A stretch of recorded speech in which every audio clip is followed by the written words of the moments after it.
Hey everyone, welcome back to the channel. Today, we're tackling a topic that's super relevant for Wells Fargo customers.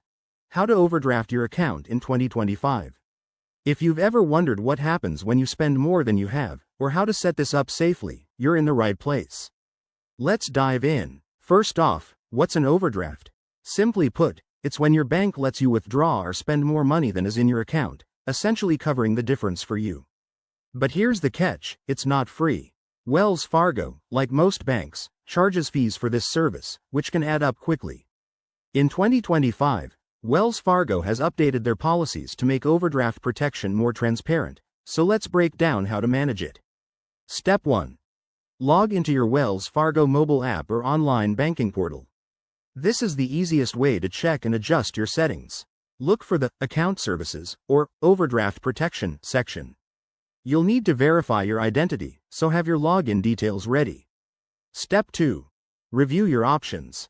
Wells Fargo offers a few ways to handle overdrafts.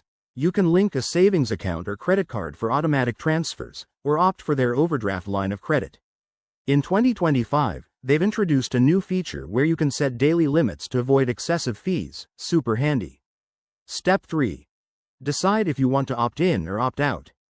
By default, some accounts might not allow overdrafts to protect you from fees. If you choose to enable it, read the terms carefully. Remember, fees can range from $5 to $35 per transaction, depending on your account type. Now, before you go ahead, let's talk risks. Overdrafting can be a lifesaver in emergencies, but it can also lead to debt if you're not careful. Always monitor your balance and consider alternatives like budgeting apps.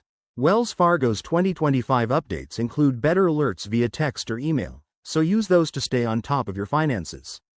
In summary, overdrafting your Wells Fargo account is straightforward once you know the steps, but use it wisely to avoid unnecessary costs. If you found this helpful, hit that like button and subscribe for more banking tips. Thanks for watching, and I'll see you in the next video.